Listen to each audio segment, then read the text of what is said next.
connaît François Carré, cardiologue, médecin du sport, spécialiste de l'activité physique au CHU de Rennes. Et tout le monde connaît bien sûr Stéphane Diagana, champion du monde 400 mètres haies. Exactement. En quelle année? 97, avec le relais en 2003 au Stade de France. Ouais. Je vois souvent des sportifs de très haut niveau de 50 ou 60 ans, ils ont tous pris 25 kilos.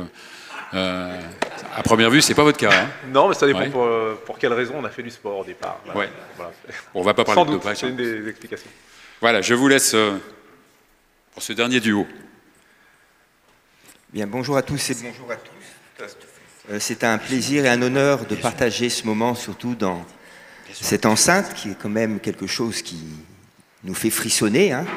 Et puis alors partager avec Stéphane, qui est devenu un ami, puisque moi j'ai applaudi Stéphane quand il a été champion du monde, parce que j'étais dans le stade déjà, pas comme athlète, hein, mais comme spectateur. Et puis surtout parce que maintenant, Stéphane et moi, nous sommes réunis par notre lutte contre l'inactivité physique et la sédentarité, qui sont un reflet, hein, un fléau, pardon. Vous savez quand même peut-être pas tous que c'est la 4e cause de mortalité mondiale et la première cause de mortalité évitable.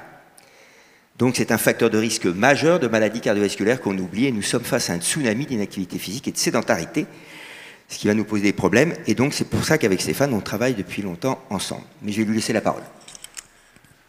Bonjour à toutes et à tous. Je suis très honoré d'être dans cette prestigieuse enceinte et d'avoir été invité à échanger avec François, qui est un militant de longue date de la cause, hein, depuis plus de 40 ans. Et effectivement, j'ai été sensibilisé à ces enjeux à travers différentes sollicitations, Fédération française de cardiologie à l'époque, notamment pour faire la promotion des parcours du cœur.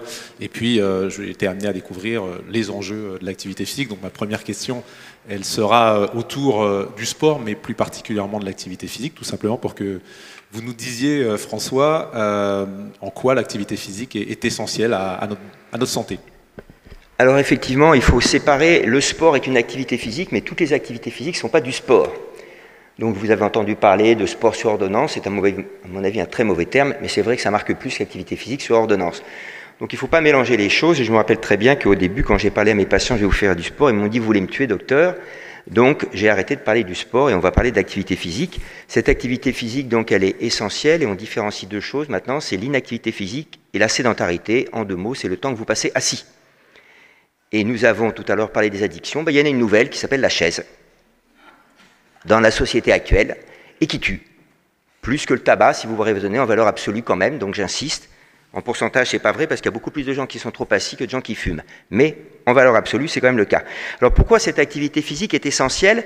Et là, je m'adresse en particulier aux médecins qui ne l'ont pas toujours capté. C'est que le meilleur marqueur de votre espérance de vie, c'est le nombre d'étages que vous montez en 5 minutes.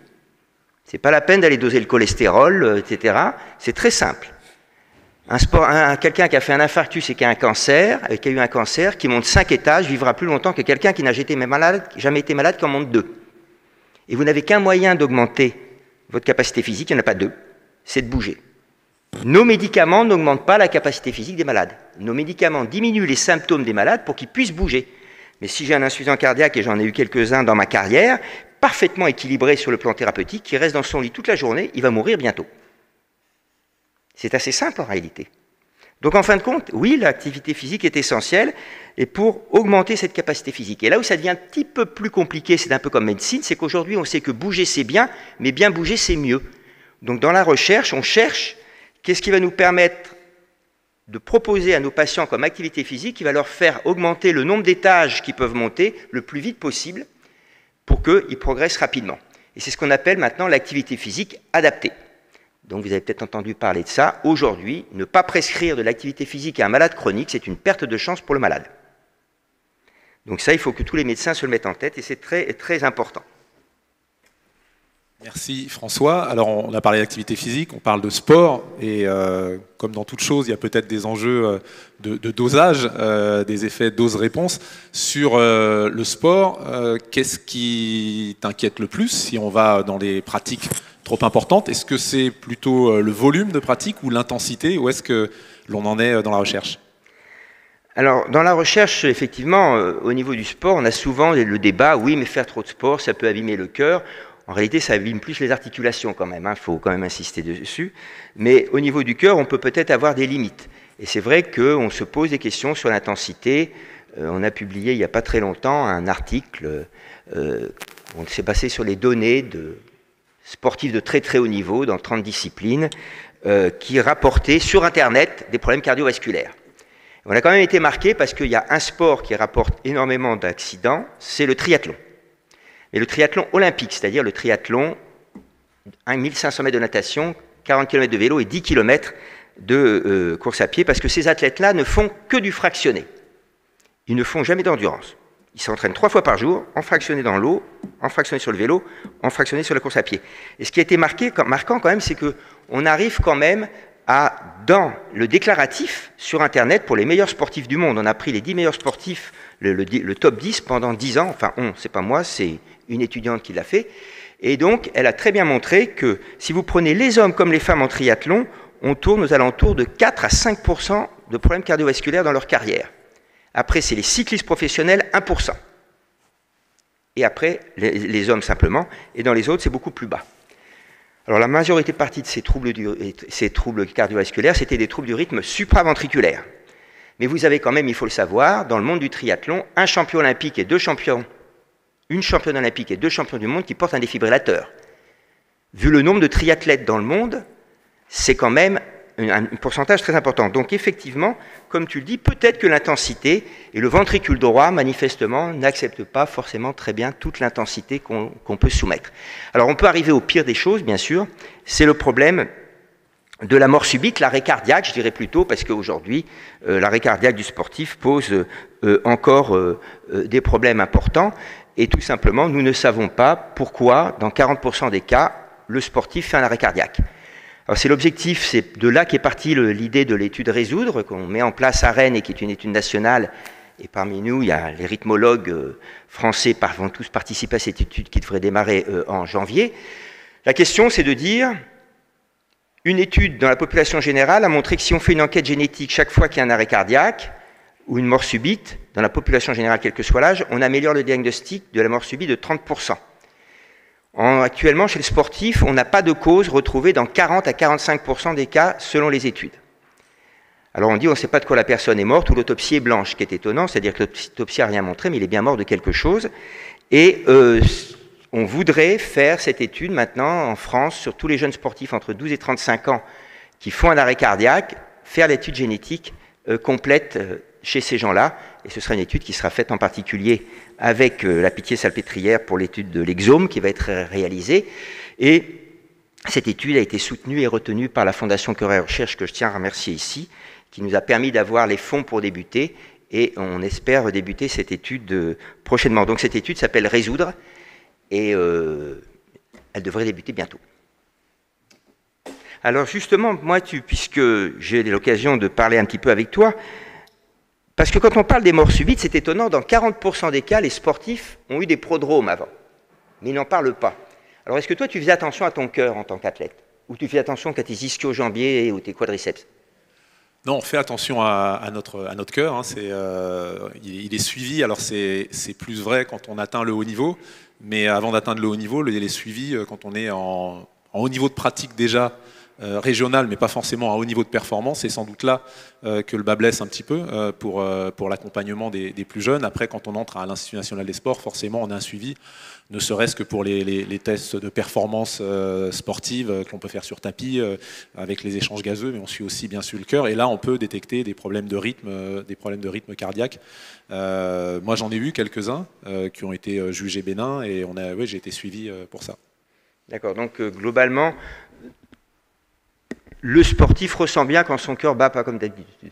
Oui, on le ressent. Moi, ça a été plutôt sur la fin de carrière, donc il a tout de suite fallu voir ce qu'il en était. On m'a dit voilà, que c'était des choses bénins, que c'était plus la conduction électrique qu'un problème de malformation cardiaque.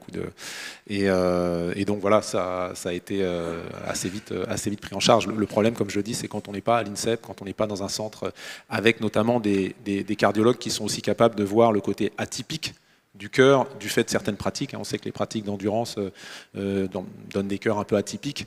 Ça peut être problématique pour ces sportifs-là, et parce que justement on va s'inquiéter à tort, ou au contraire, il y a peut-être certaines choses qu'on ne va pas surveiller.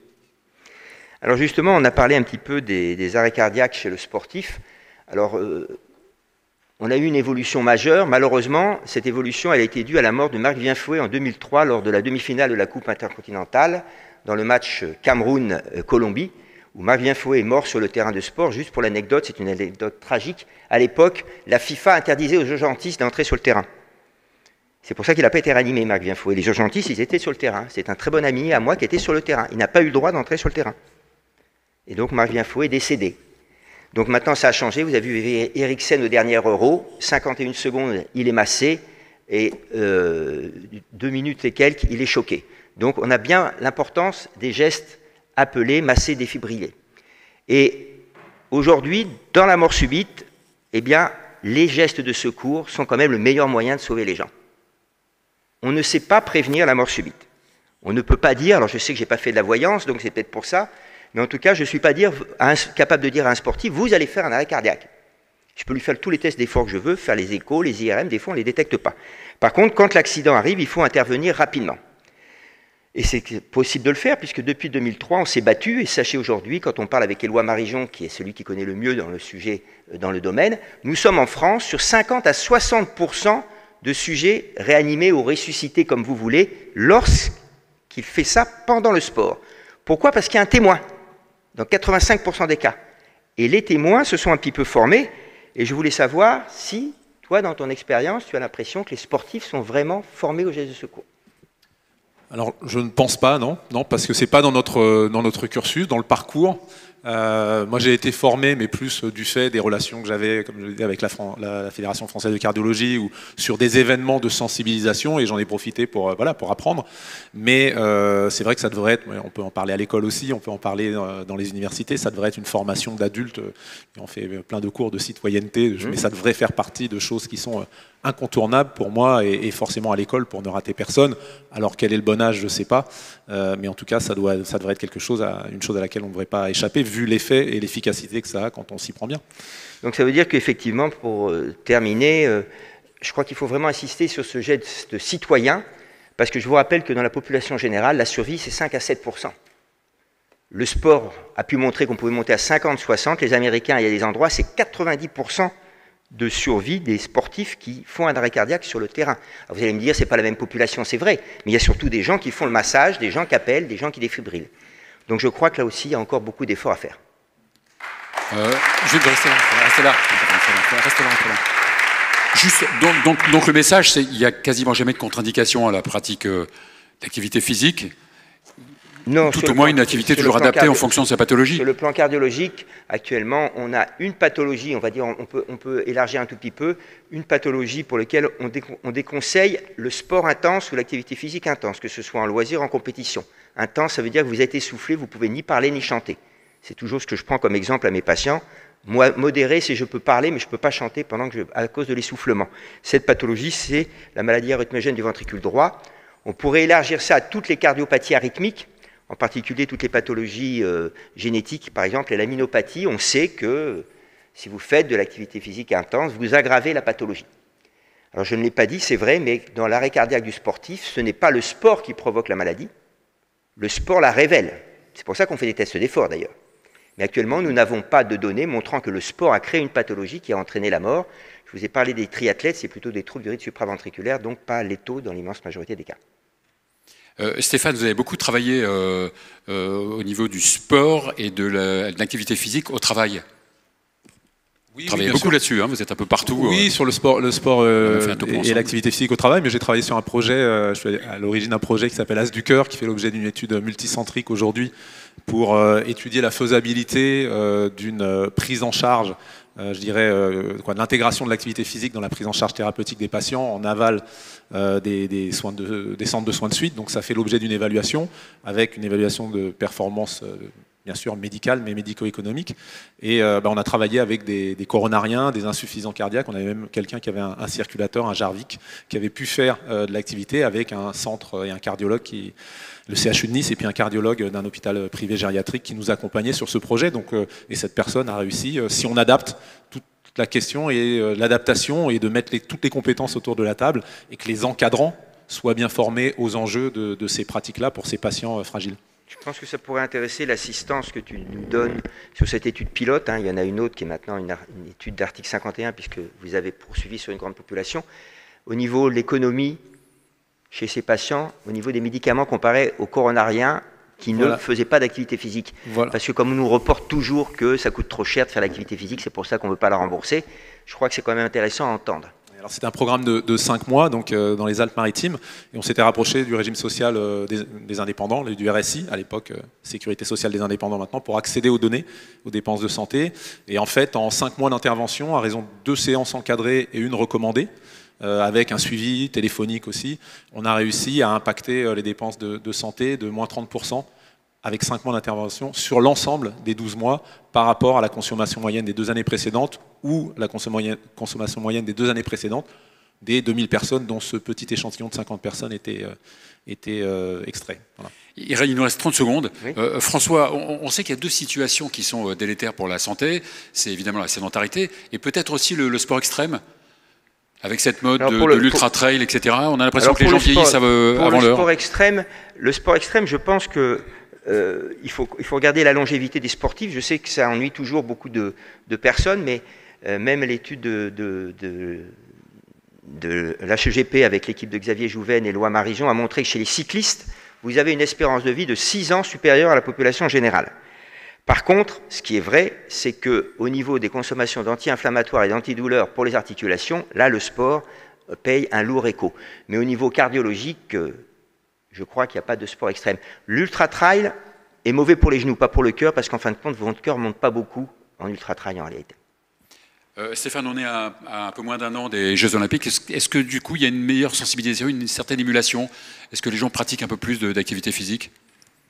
Alors ça, c'est un défi pour toute organisation des Jeux Olympiques. On sait que historiquement, on ne peut pas démontrer que l'accueil d'un événement augmente la pratique de l'activité physique.